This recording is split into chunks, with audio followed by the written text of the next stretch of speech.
வாத பித்தம் கபம் ஒன்று குறைஞ்சா ஏன்னா நோய் வரும். அதனால் அன்றாடம் சரி பண்ணிக்கிறோம். வாத பித்த கபத்தை பத்மாசனத்தில் உட்காரும்போது கபாலை பற்றி செஞ்சோம்னா உடம்புல உள்ள வேர்க்கும் உடம்பு.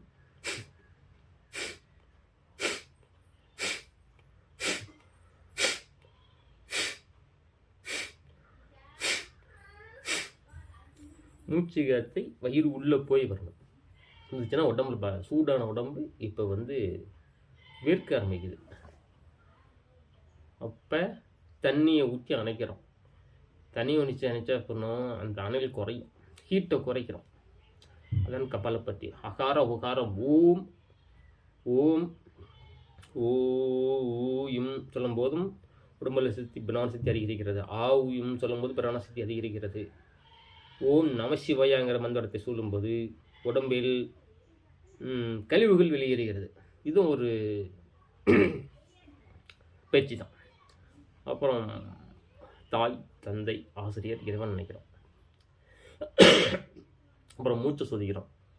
மூச்சுக்கு கவனிக்கிறோம். கவனிச்ச பின்னால சூரிய சுவானம் சந்திர சுவானம் பண்ணுறோம். கழிவுகள் வெளியேற்றுவது.